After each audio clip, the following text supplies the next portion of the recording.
ร่างกายของเราเป็นธาตุของจิตอายตนะของเราก็เป็นธาตุของจิตอวัยวะของเราก็เป็นธาตุของจิตท่านทั้งหลายได้โปรดพิจารณาเราเป็นธาตุของจิตผู้ไม่รู้จิตผู้ไม่รู้เปรียบเสมือนคนตาบอดมาจูงคนตาดีเนี่ยพวกเราพิจารณาคนตาบอดมาจูงคนดีคนตาดีนี่เป็นยังไงพิจารณาดูจิตผู้ไม่รู้เราเป็นธาตุของจิต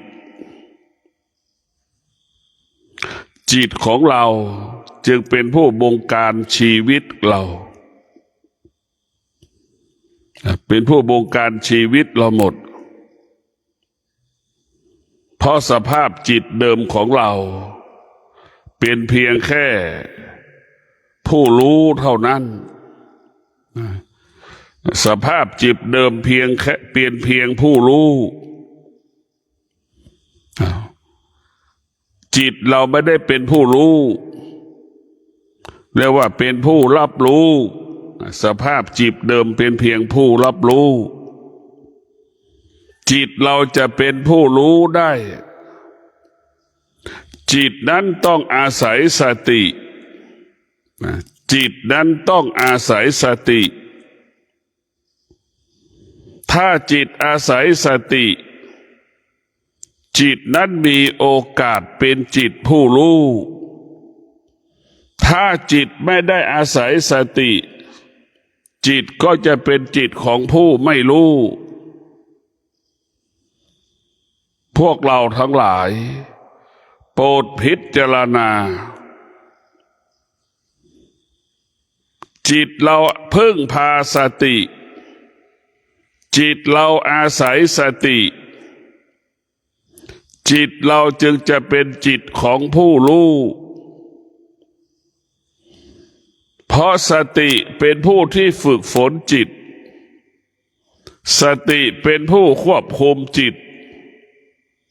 สติเป็นผู้กำหนดจิต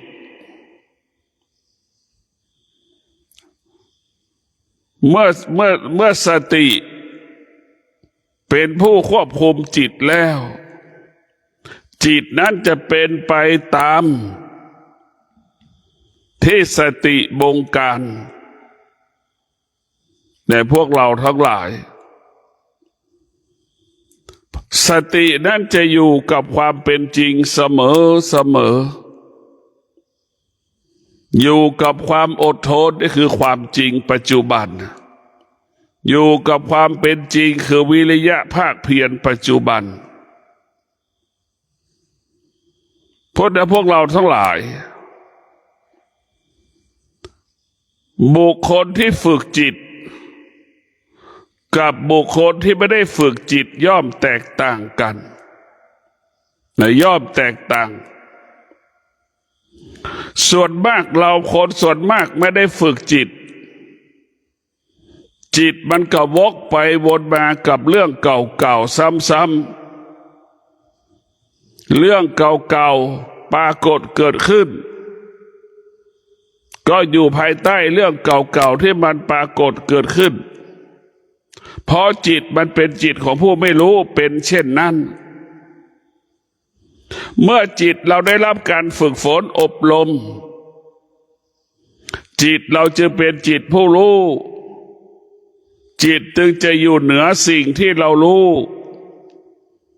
จิตเราจะอยู่เหนือสิ่งที่มันซ้ำๆก็ได้แก่ความทุกข์ความสุขจิตจะอยู่เหนือความสุขจิตจะอยู่เหนือความทุกข์เมื่อจิตเป็นผู้รู้จิตมันจะไม่ยึดติดสิ่งที่จิตรู้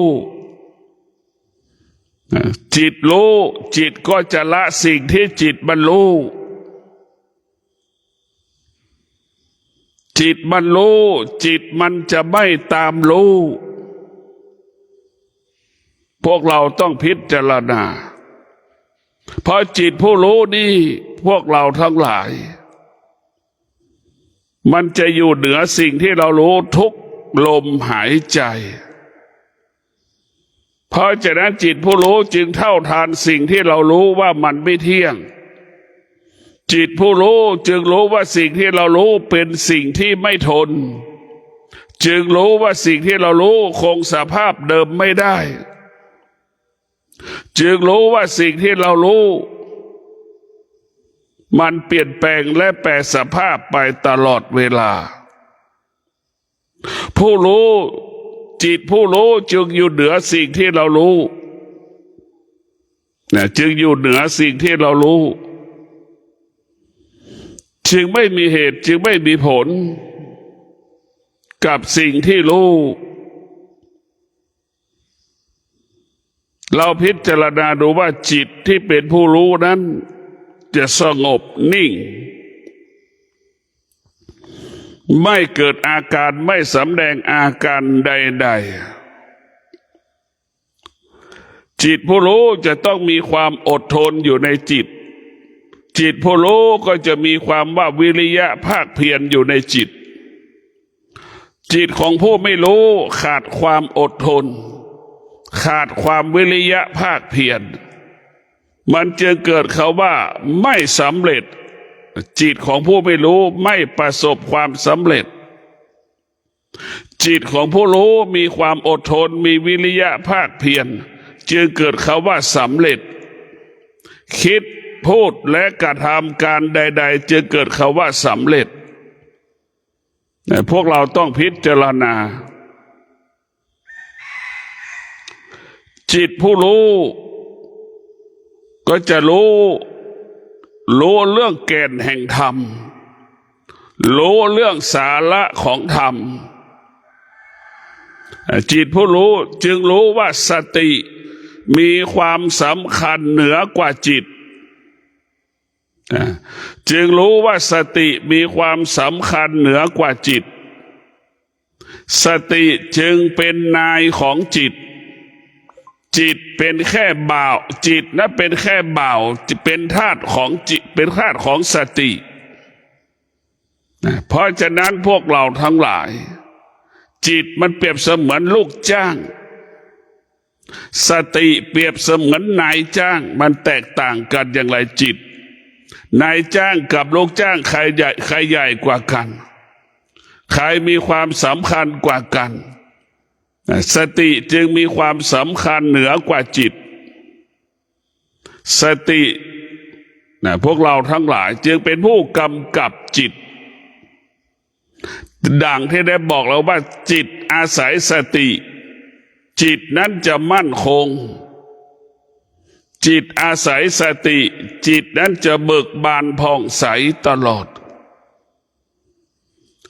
ทุกวันนี้จิตเราไม่ได้อาศัยสติจิตเราไปอาศัยเพื่อจิตเราไปอาศัยความคิดจิตเราไปอาศัยความคิดความคิดมันก็เปลี่ยนแปลงตลอดดังเราขึ้นศูนย์การค้าเราไปโซนเสื้อผ้าก็อยากได้เสื้อผ้านั่นคือจิตไปโซนรองเท้าก็อยากได้รองเท้านั่นคือจิตมันมีความอยากได้อยากมีอยากเป็นตลอดเวลานั่นคือจิตไปโซนเครื่องประดับก็อยากได้เครื่องประดับ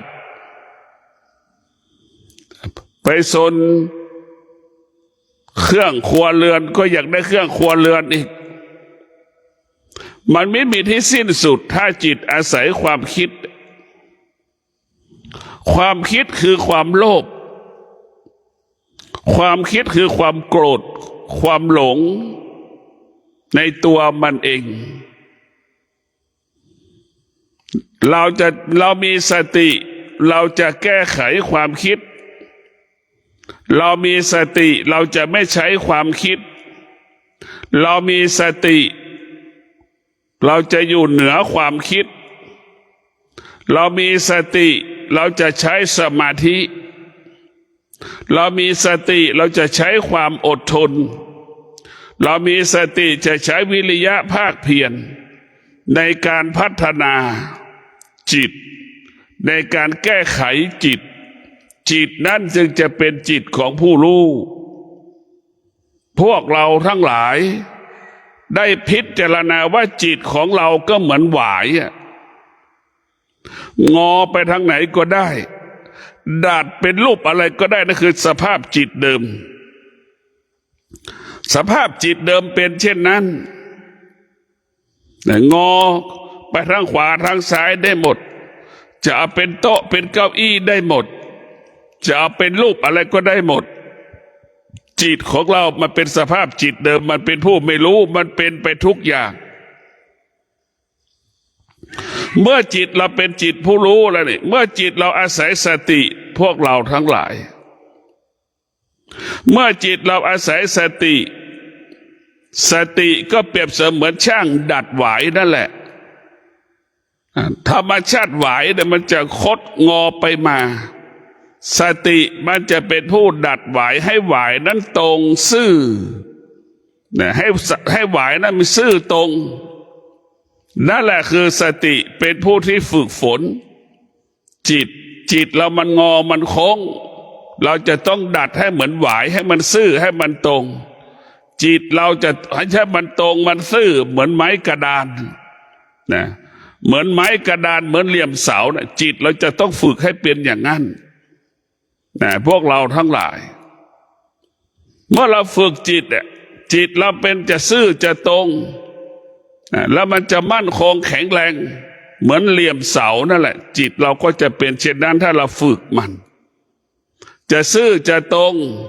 มั่นคงเหมือนเหลี่ยมเสาพวกเราทั้งหลายถ้าเราไม่ได้ฝึกจิตเราก็จะไม่มั่นคงไม่อดทนมันก็หวั่นไหวเหมือนยอดไม้ไผ่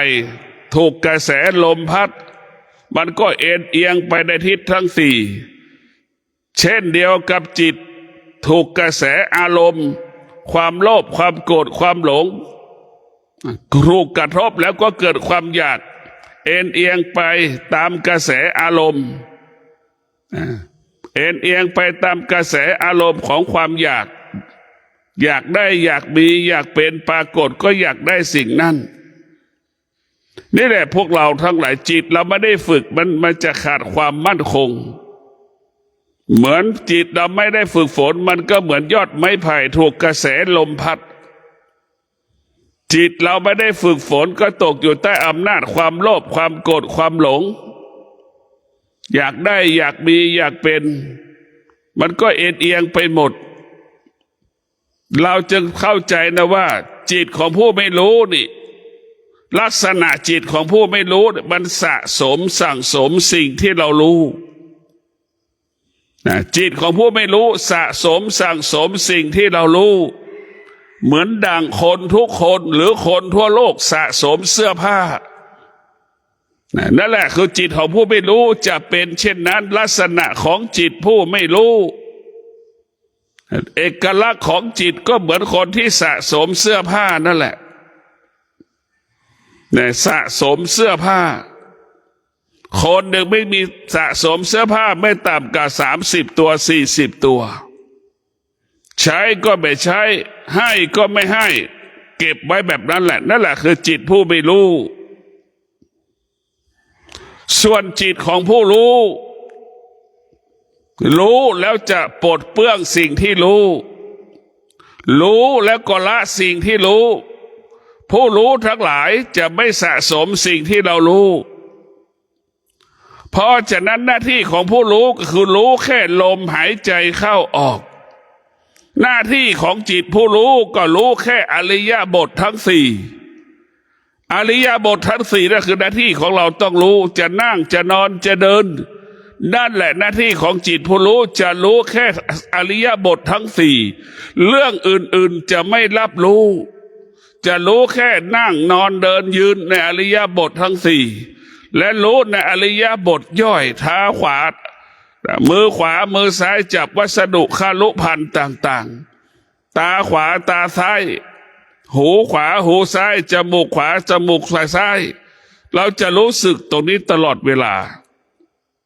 ในพวกเราทั้งหลายจิตผู้รู้นี่เพราะฉะนั้นคำว่าจิตผู้รู้ก็จะรู้เรื่องกายกับจิตเท่านั้นจิตผู้รู้จะให้ความสำคัญกายกับจิตรู้ว่าเหตุทั้งหลายเกิดที่กายเกิดที่จิตมันไม่ได้เกิดจากนอกกายนอกจิตจิตของผู้รู้จะรู้ว่ากายกับจิตเป็นเหตุให้เกิดความทุกข์ความทุกข์ทั้งหลายเกิดขึ้นที่กายกับจิตเราจะดับความทุกข์กับที่กายที่จิตแต่พวกเราต้องพิจารณาดูว่าร่างกายของเราเนี่ยมันก็เหมือนกองขยะร่างกายของเรามันเป็นสิ่งสกปรกมันสกปรกเหมือนถังขยะนั่นแหละพวกเราทั้งหลายร่างกายของเราเป็นสิ่งสกปรกเหมือนกองขยะจิตเราก็สกปรกเหมือนกองขยะนั่นแหละพวกเรามันสกปรกจิตของเรามันเป็นสิ่งสกปรกนะมันไม่ได้เป็นของสวยงามเนี่ยพวกเราทั้งหลายจิตของเราเนี่ยมันดุเหมือนเสือเห็นไหมมันดุร้ายเหมือนเสือไหมจิตเรามันดุร้ายเหมือนจงงูจงอางไหมจิตเรามันดุร้ายนะมันดุร้ายเหมือนไอ้เข้ไหมพิจารณาดูในพวกเราทั้งหลายจิตเราเนี่ยมันไม่สงบเหมือนลิงนะกระโดดโลดเต้นไม่มีคำว่าสงบจิตมันรบกวนเราตลอดเวลาเหมือนแมลงวันเหมือนยุงที่มันรบกวนเรานั่นแหละมันจึงทำให้เราทุกข์ใจทรมานใจจิตมันหลอกจิตมันหลอกเราตลอดแต่พวกเราทั้งหลายจิตมันเป็นสิ่งที่น่ากลัวถ้าเราพิจารณาแล้วจิตเป็นสิ่งที่น่ากลัวทุกวันได้เราต่อสู้กับจิตเรานั่นแหละจิตเราเป็นผู้ทำลายชีวิตเรามีกินก็เพราะจิตเราไม่มีกินก็เพราะจิตคนดีก็เกิดที่จิตคนชั่วก็เกิดขึ้นที่จิตพระพุทธเจ้าได้เป็นพระพุทธเจ้าก็เพราะจิตพระอรหันต์ได้เป็นพระอรหันต์ก็เพราะจิตเป็นโจรก็เพราะจิตเพียงแต่ว่าจิตนั้นได้รับการฝึกฝนอบรมก็จะเป็นจิตของผู้รู้ดังพระพุทธเจ้าจึงได้ชื่อว่าผู้รู้ความจริงของโลกพระพุทธเจ้าได้บำเพ็ญเพียรจนได้บรรลุธรรมเห็นธรรมพระพุทธเจ้าจึงชื่อว่าผู้รู้ความจริงของโลกพระพุทธเจ้าไม่ใช่เรื่องรู้เรื่องพระพุทธศาสนานะรู้ความจริงของโลกโลกนี้เป็นแบบนี้พระพุทธเจ้าพูดไปชัดเจนว่าโลกใบนี้มันเป็นสิ่งที่ไม่เที่ยงสิ่งที่มีอยู่บนโลกใบนี้สิ่งที่เกิดขึ้นบนโลกใบนี้มันก็ไม่เที่ยงอันนี้จังทุกขังอนัตตานั่นแหละเป็นสิ่งที่มีอยู่บนโลกใบนี้รู้ว่าสิ่งที่อยู่บนโลกใบนี้อยู่ภายใต้การเปลี่ยนแปลงของอนิจจังทุกขังอนัตตาโลกใบนี้เป็นสิ่งที่ควบคุมไม่ได้โลกใบนี้สิ่งที่มีอยู่ไม่สามารถคงสภาพเดิมได้นะสิ่งที่มีอยู่บนโลกใบนี้ไม่สามารถคงสภาพเดิมได้ดังอารมณ์ของเราวันหนึ่งเนี่ยเราร้องไห้เสียใจดีใจพอใจไม่พอใจกี่ครั้งต่อ1 วันนี่แหละพวกเราทั้งหลายโลกใบนี้ก็ได้แก่อารมณ์ของเรานะเปลี่ยนแปลงและแปรสภาพตลอดกาลเวลาจิตผู้รู้จึงรู้ความจริงของโลกจิตผู้รู้จึงไม่ยึดติดสิ่งที่มันเป็นเวทนามันจะไม่ยึดติดสิ่งที่มันเป็นอุปทานมันจะละสิ่งที่เป็นขันธ์ห้ารู้ว่าเวทนาอุปทานขันธ์ห้าได้เป็นอุปสรรคเป็นปัญหาของการมีชีวิตอยู่ความทุกข์ทั้งหลายก็เกิดจากสิ่งเหล่านี้สิ่งเหล่านี้เป็นเหตุให้เกิดความทุกข์ทั้งเวทนาอุปทานขันธ์ห้าได้เป็นสิ่งที่วุ่นวายที่สุดอันนี้จังทุกขังอนัตตาเวทนาอุปทานขันธ์ห้าเนี่ยมันเป็นเจ้าปัญหาของเราไม่ยอมรับมันให้เราเป็นทุกข์อีกเราไม่ยอมรับในตัวเราเองเนี่ยพวกเราทั้งหลายเราไม่ยอมรับตัวเราเองเราไม่รู้จักตัวเราเองนี่คือเป็นสิ่งที่น่ากลัว ทุกวันนี้คนไม่รู้จักตนเองแก่ก็ยังไม่ยอมรับพวกเราทั้งหลายไม่รู้จักตนเองแก่ก็หาวิธีที่จะให้ไม่หาวิธีที่จะปกปิดความแก่แต่พวกเราพิจารณาดูไม่ยอมรับไม่รู้จักตัวเองนะว่าไม่รู้จักตนเองไม่รู้จักความจริงที่มันไม่รู้จักความจริงว่าแก่มันเป็นปกติของมันเจ็บก็เป็นปกติของมันตายก็เป็นปกติของมันแต่ก็มีคนทั้งโลกไม่ยอมรับคำว่าแก่คำว่าเจ็บคำว่าตายเพราะคนทั้งโลกไม่เข้าใจความจริงของชีวิต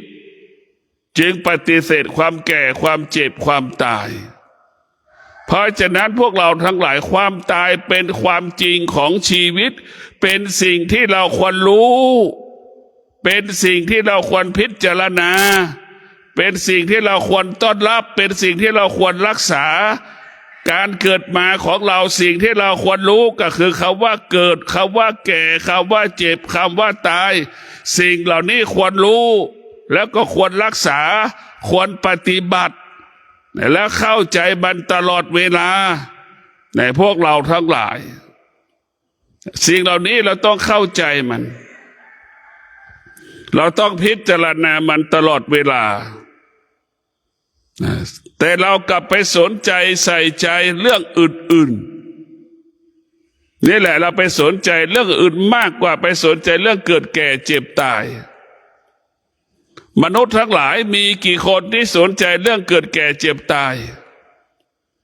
มันคิดแต่เรื่องสมบัติแต่มันไม่ได้คิดว่าความแก่นี่เป็นสมบัติของเรามันไม่ได้คิดแบบนี้จิตของผู้รู้มันจึงบอกว่าความแก่เป็นสมบัติของเราความเจ็บป่วยเป็นสมบัติของเราความตายเป็นสมบัติของเราสิ่งที่เราควรรู้และควรรักษาก็คือรักษาความแก่ความเจ็บความตายซึ่งมันเป็นสมบัติติดตัวเราตั้งแต่เราเกิดแต่เรากลับไปสนใจสมบัติอันเป็นสิ่งนอกกายแต่มันเป็นสมบัติเงินกี่แสนกี่ล้านซื้อความแก่ได้ไหมซื้อความเจ็บได้ไหมซื้อความตายได้ไหมมันซื้อไม่ได้แต่เราไปให้ความสำคัญเรื่องเงินพอที่สุดเงินไม่สามารถที่สุดเงินก็ไม่สามารถทำให้เราไม่แก่ไม่เจ็บไม่ตายไม่ได้แต่สิ่งที่ทำให้เราเข้าใจซึ่งความแก่ความเจ็บความตายก็คือสติกับปัญญาเมื่อสติกับปัญญาจะทำให้เรารู้เรื่องความจริงของความแก่ความเจ็บความตายเป็นของธรรมดายามใดความแก่ความเจ็บความตายปรากฏจิตที่มีสติจิตที่มีปัญญาอยู่กับความแก่ความเจ็บความตายได้อย่างงดงามได้อย่างเป็นปกติเพราะฉะนั้นความแก่ความเจ็บความตายไม่ใช่ภาระไม่ใช่ปัญหาของผู้ที่มีปัญญาผู้ที่มีปัญญาจึงรู้ว่าความแก่เป็นสิ่งที่เราควรรู้เป็นแก่นของความรู้เป็นสาระของความรู้คือความแก่ความเจ็บความตายนี่เป็นแก่นสาระของความแก่นของชีวิตเป็นสาระของชีวิตถ้าเราเข้าใจคำว่าแก่คำว่าเจ็บคำว่าตายสิ่งเหล่านี้จะไม่เกิดขึ้นอีกที่มันเกิดคำว่าแก่คำว่าเจ็บคำว่าตายเรายังไม่เข้าใจมันเมื่อเราไม่เข้าใจมันก็จะเกิดขึ้นทุกวันทุกวันทุกวันเพราะฉะนั้นพวกเราทั้งหลายการที่เราเกิดมาเป็นมนุษย์ได้รับการฝึกฝนจิตอบรมจิตอันนี้แหละเรียกว่าจิตของผู้รู้เราจะไม่เบียดเบียนไม่ทำลายตัวเองและบุคคลอื่นๆแม้กระทั่งสิ่งแวดล้อมเราก็ไม่ทำลายเพราะฉะนั้นผู้ที่มีสติสมาธิปัญญาจะให้ความเป็นธรรมแก่สิ่งแวดล้อมให้ความสำคัญกับสิ่งแวดล้อมรู้ว่าแม่น้ำป่าไม้ภูเขาอากาศมีความสำคัญต่อกันดำรงชีวิตของเราเนี่ยมันจะมองแบบนี้พิจารณาแบบนี้จะไม่ทำลายเราทำลายสิ่งแวดล้อมก็ทำลายชีวิตของเราในพวกเราทั้งหลายเรารักษาสิ่งแวดล้อมเราก็รักษาชีวิตของเรานี่แหละพวกเราต้องพิจารณาผู้ที่มีสติผู้ที่มีปัญญานั้นจึงรู้ความจริงเห็นความจริง ว่าความจริงทั้งหลายมีความสำคัญเสมอเหมือนกันหมดเหมือนดั่งอวัยวะของเราตาหูจมูกลิ้นกายใจทุกอย่างมีความสำคัญต่อกันและกันไม่มีสิ่งใดสิ่งหนึ่งดีกว่าสิ่งหนึ่งไม่มีเรียกว่าผู้ที่มีสติปัญญาจึงให้ความว่าเสมอเหมือนกันหมดมีความสำคัญเสมอเหมือนกันหมดคนที่ขาดสติขาดสมาธิขาดปัญญาจึงให้ความสำคัญของร่างกายนั้นบางส่วนคิดว่าส่วนนี้สำคัญกว่าคิดว่าส่วนนี้สำคัญกว่าแต่พอเราป่วยเห็นไหมมันไม่สำคัญสักอย่างเจ็บป่วยอันนี้ก็ไม่อันนี้ก็สำคัญหมดเจ็บป่วยนี่ก็สำคัญหมดพอเราเจ็บป่วยมันไม่ดีสักอย่างเจ็บตาก็ยังไม่ดีเจ็บหูก็ยังไม่ดีปวดฟันก็มันไม่ดีเจ็บลิ้นมันก็ไม่ดีเจ็บปากมันก็ไม่ดีเห็นไหมเจ็บแข้งเจ็บขามันก็ไม่ดีเห็นไหมมันไม่มีอะไรดีสักอย่างร่างกายของเราในพวกเราทั้งหลายเพราะฉะนั้นทุกสิ่งทุกอย่างมีความสำคัญเหมือนกันหมดผู้ที่มีสติปัญญาจะให้ความเป็นธรรมแก่กายกับจิตให้กายกับจิตเป็นอาจารย์ให้กายกับจิตเป็นพระไตรปิฎกให้กายกับจิตเป็นแก่นของธรรมเป็นสาระของธรรมธรรมที่แท้จริงเกิดขึ้นที่กายที่จิตเนี่ยพวกเราทั้งหลายธรรมที่แท้จริงเกิดขึ้นที่กายที่จิตจิตของเราเนี่ยต้องอาศัยธรรมต้องพึ่งพาธรรมตลอดเวลาจิตเราอาศัยธรรมพึ่งพาธรรมจิตเราก็จะเบิกบานผ่องใสตลอดแต่เราต้องพิจารณาดูว่าหน้าที่ของตาหน้าที่ของตาเนี่ยหน้าที่ของหูหน้าที่ของจมูกหน้าที่ของลิ้นหน้าที่ของจิตหน้าที่ของกายเนี่ยมันมีหน้าที่ของมันเราจำเป็นอย่างยิ่งจะต้องฝึกตาถ้าเราไม่ฝึกตาจิตมันก็ตามันก็มั่วหูมันก็มั่วลิ้นมันก็มั่วจมูกมันก็มั่วหมดในพวกเราทั้งหลายถ้าเราไม่ได้ฝึกจิตนี่ตาเราก็ไม่แตกต่างจากคนบ้าหูของเราก็ไม่แตกต่างจากคนบ้าจมูกของเราก็ไม่แตกต่างจากคนบ้าลิ้นของเราก็ไม่แตกต่างจากคนบ้ากายของเราก็ไม่แตกต่างจากคนบ้า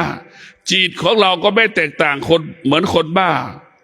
เราดูลักษณะคนบ้าเนี่ยเป็นยังไงบ้างเราต้องรู้ดูลักษณะของคนบ้านะเราต้องพิจารณาดูเรารู้ว่าสภาพจิตเดิมเราเป็นเหมือนดั่งคนบ้าแต่ถ้าเรามาฝึกจิตอบรมจิตของเรานั้นจะเป็นจิตของผู้รู้เช่นตาของเรานี่ไม่ตาของเราต้องมาฝึกตาให้เราตาเป็นผู้รู้หน้าที่ของตาก็คือจะพิจารณาทุกอย่างเป็นธรรมะตาเห็นทุกอย่างมันจะไม่ให้เกิดความโลภความโกรธความหลงอย่างนี้ตาเป็นผู้รู้จะเป็นแบบนี้หูของเราก็เหมือนกันหูเราเป็นผู้รู้มันก็จะเป็นหูนั่นก็จะไม่เกิดคำว่าความโลภความโกรธความหลงที่หูของเรามันจะไม่เกิดความโลภความโกรธความหลงใดๆทั้งสิ้นแต่พวกเราทุกวันนี้มันเกิดมันทุกวันนี้มันตาเรามันเป็นผู้ไม่รู้เป็นคนบ้านั่นแหละสิ่งที่ตาควรรู้ก็คือธรรมะนะสิ่งที่ตาควรรู้ก็คือธรรมะสิ่งที่หูควรรู้ก็รู้เรื่องธรรมะนะพวกเราทั้งหลาย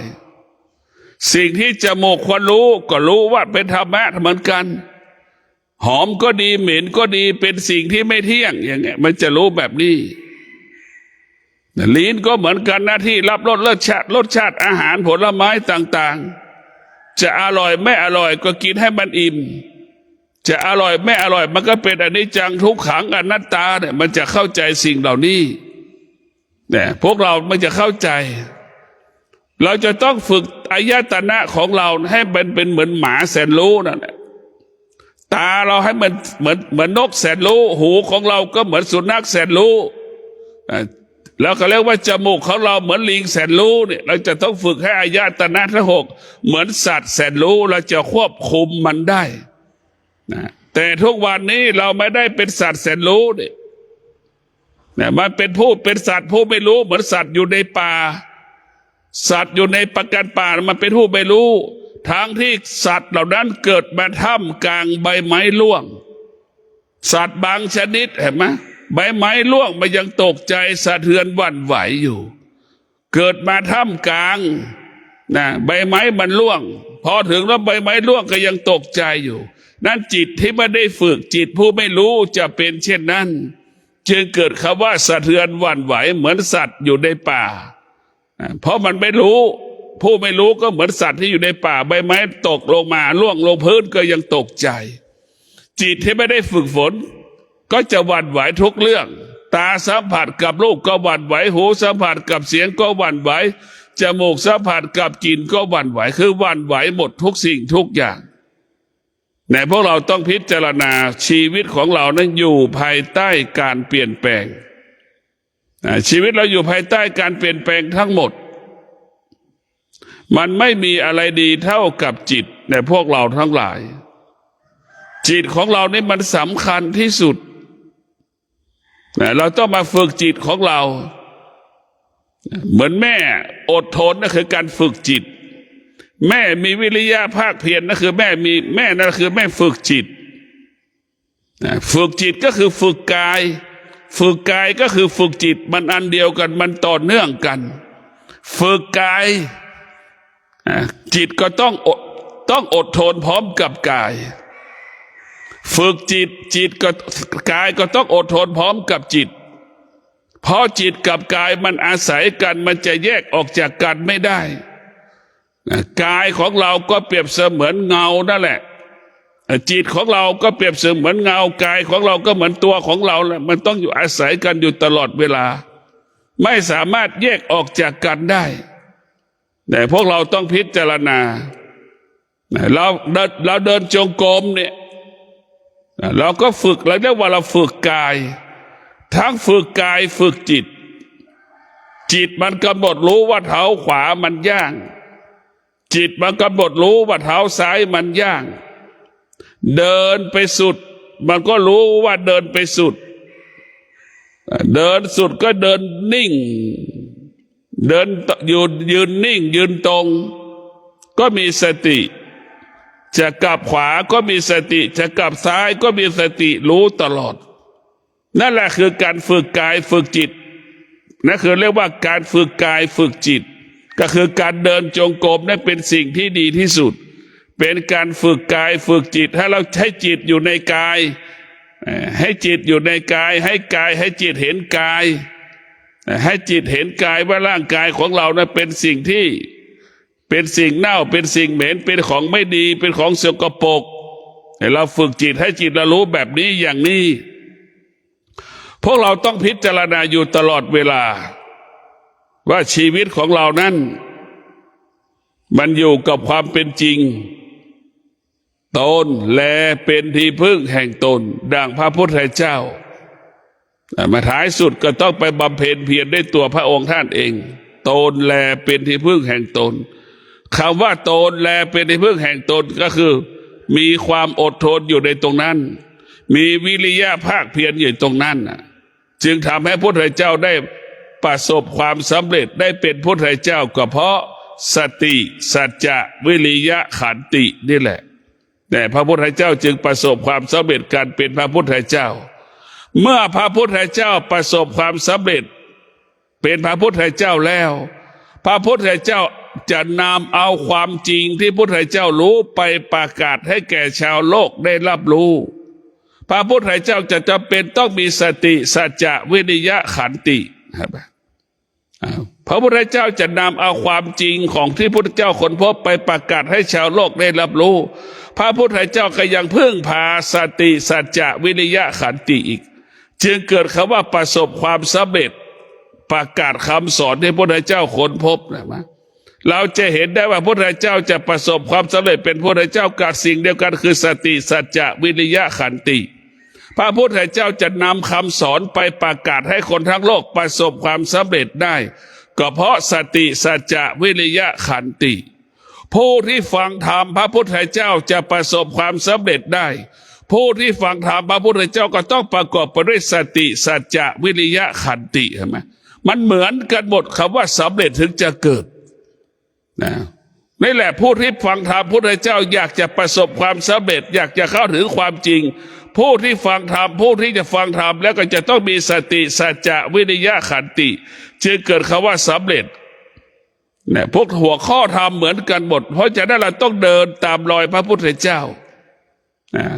พระพุทธเจ้าได้เป็นพระพุทธเจ้าเพราะสติสัจจะวิริยะขันติซึ่งมันมีอยู่ในร่างกายของเราทุกๆคนนะเราจะได้อยู่กับความเป็นจริงให้มากที่สุดถ้าจิตเราเป็นจิตผู้รู้ก็ประกอบไปด้วยวิชาปัญญาเนี่ยพวกเราทั้งหลายวิชาปัญญานี่เป็นจิตของผู้รู้วิชาปัญญาเป็นจิตของผู้รู้เนี่ยวิชาปัญญาเป็นจิตของผู้รู้แจ้งนะรู้แจ้งซึ่งความจริงในพวกเราทั้งหลายรู้แจ้งซึ่งความจริงนะวิชาปัญญารู้แจ้งซึ่งความจริงหมดซึ่งความสงสัยไม่มีสิ่งใดที่เราจะสงสัยมันได้นี่แหละคือวิชาปัญญานี่เป็นยอดของธรรมเป็นแก่นของธรรมในการรับรู้ด้วยวิชาปัญญานี่ให้เราหลุดทุกสิ่งทุกอย่างหลุดจากอารมณ์ของตนเองหลุดจากความคิดของตนเองหลุดจากความโลภความโกรธของตนเองเรียกว่าอยู่เหนือความรู้สึกของตนเองอยู่เหนือความคิดของตนเองที่เรารู้สึกไม่มีค่าไม่มีความหมายใดๆหัวใจของผู้ที่มีวิชาปัญญานั้นจึงสงบรู้ตลอดเวลาสงบรู้อยู่ตลอดเวลาสงบรู้เท่านั้นแต่ไม่ตอบสนองสิ่งที่เรารู้เนี่ยถ้าเรารู้สึกตัวเท่านั้นแหละพวกเราทั้งหลายทุกอย่างจะดีหมดคำว่ารู้ก็คือให้เรารู้สึกตัวทางสายเอกของพระพุทธเจ้ารู้ให้รู้สึกตัวไม่ใช่รู้เรื่องธรรมะข้อต่างๆนะแค่รู้สึกตัวนั่นแหละเท่ากับรู้ธรรม84,000พระธรรมขันธ์คำว่ารู้ที่นี้ก็คือรู้สึกตัวรู้ในอริยบททั้งสี่รู้ในอริยบทย่อยของอริยบททั้งสี่แค่นี้แหละไม่ต้องรู้เรื่องอื่นแต่เราเข้าใจว่าต้องรู้ธรรมะข้อนั้นเรารู้ธรรมข้อนี้ไม่ใช่อย่างนั้นรู้ธรรมเป็นตัวหนังสือที่เราว่ารู้ธรรมคือต้องอ่านหนังสือนะพวกเราทั้งหลายนั้นธรรมมาเขียนเป็นตัวหนังสือมันไม่ใช่ธรรมะที่แท้จริงมันเกิดขึ้นที่กายกับจิตนะอย่างที่บอกว่าร่างกายของเราเนี่ยเป็นพระไตรปิฎกจิตของเราเหมือนคนอ่านพระไตรปิฎกให้เราคิดอย่างนี้ก่อนที่มันจะเป็นพระไตรปิฎกธรรมะมันเกิดขึ้นที่จิตจิตของเรานี่แหละธรรมะเกิดขึ้นที่กายที่กับจิตพระไตรปิฎกเหมือนนักประชาสัมพันธ์พวกเราทั้งหลายพระไตรปิฎกเหมือนนักประชาสัมพันธ์ให้คนให้รู้ง่ายสะดวกให้คนได้รับรู้เฉยๆแต่มันเป็นธรรมะไม่ได้เกิดขึ้นที่ตรงนั้นธรรมะมันเกิดขึ้นที่กายกับจิตพระไตรปิฎกเป็นแค่หนังสือประชาสัมพันธ์ให้เรารู้ข้อปฏิบัติเหมือนเราบอกว่ามะม่วงแค่นั้นแหละแต่เรามะม่วงเรายังไม่รู้เลยมะม่วงเป็นรูปลักษณะแบบไหนลิ้นจี่ก็บอกว่าลิ้นจี่แต่เราก็ยังไม่รู้ว่าลิ้นจี่เป็นรูปลักษณะแบบไหนอย่างเงี้ยถ้าพวกเราทั้งหลายแต่ธรรมะที่แท้จริงนั้นมันเกิดขึ้นที่กายกับจิตเหมือนเราได้ชิมมะม่วงได้ชิมรสชาติลิ้นจี่ได้ชิมผลไม้นานาชนิดคือผู้ปฏิบัติธรรมได้ชิมรสชาติมะม่วงได้ชิมรสชาติผลไม้นั่นแหละแต่คนที่อ่านพระไตรปิฎกรู้ธรรมด้วยตารู้ธรรมด้วยหูรู้ธรรมด้วยปากคือได้อ่านหนังสือได้ฟังธรรมสนทนาธรรมก็สู้การปฏิบัติธรรมไม่ได้นะสู้เรื่องการปฏิบัติธรรมไม่ได้นะพวกเราทั้งหลายการปฏิบัติธรรมนี่มันสำคัญที่สุดมาสู้เรื่องการปฏิบัติธรรมไม่ได้จึงฝากให้เราได้พิจารณาว่าการปฏิบัติธรรมนั้นเปรียบเสมือนบุรุษสตรี ได้ชิมรสชาติผลไม้เช่นมะม่วงก็ดีลำไยก็ดีลิ้นจี่ก็ดีได้สัมผัสรสชาติแบบนั้นแหละจึงทำให้เข้าถึงความจริงรู้ความจริงส่วนมากมารู้ด้วยตารู้ด้วยหูรู้ด้วยปากนี่แหละมันจึงทำให้เรานั้นเข้าไม่ถึงความจริงเหมือนเด็กเหมือนเด็กร้องไห้อยากกินขนมเนี่ยพวกเราทั้งหลายรู้ด้วยปากเด็กพูดกับพ่อแม่มาพ่อแม่รู้หมดแต่พ่อแม่พูดกับเด็ก3 ขวบเด็กไม่รู้ความหมายนั่นแหละเราก็มาพ่อแม่ก็คิดว่ามโนปรุงแต่งแทนลูกพวกเราทั้งหลายต้องพิจารณาจิตของเรามันส่วนมากมันเป็นจิตของเด็กเป็นเด็กเล็กๆ3 ขวบยังไม่รู้เลยมันไม่รู้แค่ขณะที่เราคุยนั่นแหละแล้วมันก็วิ่งเราไม่รู้เรื่องเราไม่สนใจแล้วจิตของเราหน้าที่รับรู้เหมือนเด็ก3 ขวบรับรู้เฉยๆแต่มันไม่รู้ร้อนไม่รู้หนาวไม่รู้ความจริงเลยดีมันก็ไม่รู้ไม่ดีก็ไม่รู้คือจิตเดิมของเราเหมือนเด็ก3 ขวบเห็นไหมรู้สึกรับรู้สึกเฉยๆร้อนก็ไม่รู้หนาวก็ไม่รู้เด็กเห็นไหมแต่รู้สึกเฉยๆจิตที่เป็นผู้จิตไม่รู้ก็เป็นเช่นนั้นถ้าจิตเป็นผู้รู้มันก็จะรู้ว่าไฟมันร้อนมันก็จะรู้ว่าน้ำมันเย็นอย่างนี้ถ้าจิตผู้รู้ก็จะรู้ความจริงของธรรมชาติรู้ความจริงของจิตว่าน้ำเป็นสิ่งที่เราจะต้องกินอย่างเงี้ยเราจะต้องกินน้ำให้สะอาดอย่างเงี้ยจะต้องกินของให้สะอาดไม่มีปราศจากเชื้อโรคสิ่งกินของที่สะอาดปราศจากเชื้อโรคทั้งหลายอย่างเงี้ยเราจะต้องจิตมันจะรู้แบบนั้นแหละพวกเราแต่เราต้องพิจารณาหลักธรรมคำสอนของพระพุทธเจ้านี่สำคัญที่จิตทุกอย่างมันอยู่ที่จิตในพวกเราถ้าเราไม่ได้ฝึกจิตเราก็เหมือนสัตว์เหมือนหมาจรจัดเราไม่ได้ฝึกจิตจะเป็นเช่นนั้นถ้าเราฝึกจิตเราก็เหมือนสุนัขแสนรู้มันแตกต่างกันหมาจรจัดกับหมาแสนรู้แตกต่างกันอย่างไรคนฝึกจิตกับคนที่ไม่ได้ฝึกจิตแตกต่างกันอย่างไรเพราะฉะนั้นคนที่จะเป็นคนก็อยู่ที่คนฝึกจิตนั่นแหละคนที่ไม่ได้ฝึกจิตก็จะเป็นคนไม่เป็นคนแต่พวกเราทั้งหลายพิจารณาดูคนที่ฝึกจิตจะกลายเป็นคนดีคนที่ไม่ได้ฝึกจิตก็กลายเป็นคนที่ไม่ดีเพราะมันไม่สามารถแยกแยะว่าอันนี้คือไฟมันร้อนมันก็ไม่รู้ว่าไฟมันร้อนมันไม่รู้คนที่ฝึกจิตรู้ว่าไฟมันร้อนมันรู้มันก็จะอยู่ห่างๆมันจะไม่อยู่ใกล้ของที่มันเป็นความโลภความโกรธความหลงกิเลสตัณหาราคะก็จะไม่มีโอกาสได้เข้ามาครอบงำจิตใจถ้าจิตเราเป็นจิตผู้รู้มันก็จะละความโลภความโกรธความหลงความอยากสารพัดความอยากก็ไม่สามารถมาเกาะจิตใจเราได้นะพวกเราทั้งหลายมันไม่สามารถมาเกาะติดใจเราได้จิตผู้รู้มันจะอยู่กับความเป็นจริงรู้แล้วก็ละรู้แล้วก็สลัดสิ่งที่เรารู้ออกไปทั้งหมดทั้งสิ้นคำว่าผู้รู้ก็รู้สิ่งที่เป็นอนิจจังทุกขังอนัตตาจิตผู้รู้ก็รู้สิ่งที่มันเป็นเวทนาและอุปทานสิ่งผู้รู้ก็รู้ขันธ์ทั้ง5จิตผู้รู้ก็รู้ในอริยบททั้ง4และในอริยบทย่อยนี่คือสิ่งที่เรารู้สิ่งเหล่านี้ก็คือรู้คำว่ารู้ก็คือรู้สึกตัวรู้สึกตัวเมื่อเรารู้สึกตัวเราก็เป็นคนปกติเรียกว่าเป็นคนดีเป็นคนดีตลอดเวลาถ้าเราไม่รู้สึกตัวแล้วก็กลายเป็นคนไม่ดีเป็นคนไม่ดีเนี่ยพวกเราทั้งหลายเราต้องพิจารณาว่าเราอยากเป็นคนดีก็คือให้เรามีสติรู้สึกตัว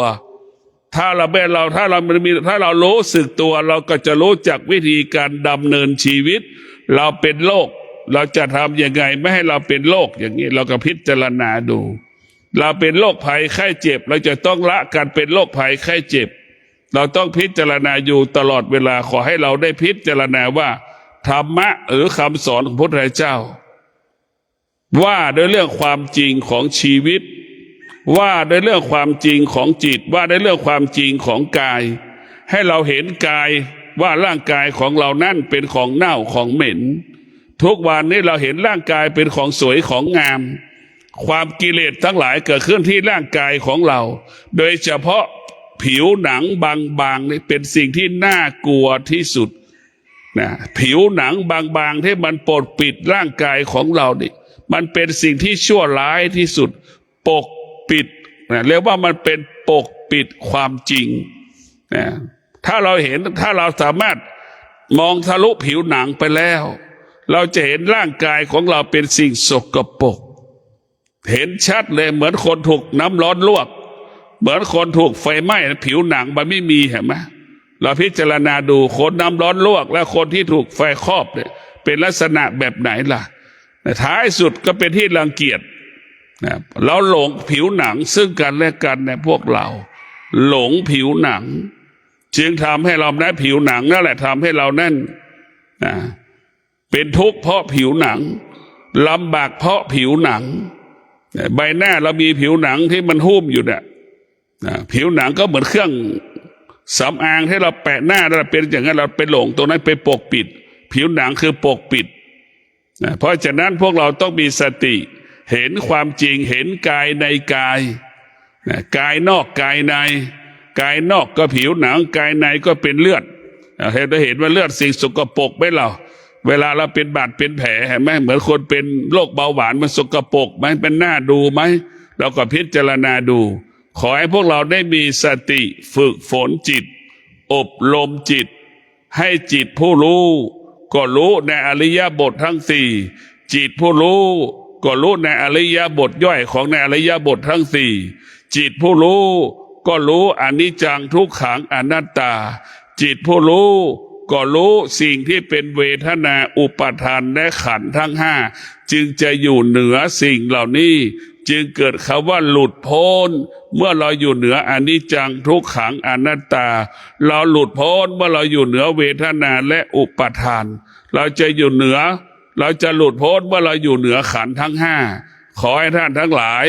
ได้หลุดพ้นจากความทุกข์ทั้งปวงโดยใช้สติจะเป็นผู้แก้ไขปัญหาชีวิตของเราได้ทุกอย่างถ้าเรามีสติจะเกิดคำว่าง่ายของหนักก็กลายเป็นของเบาของยากก็กลายเป็นของง่ายขอเจริญพร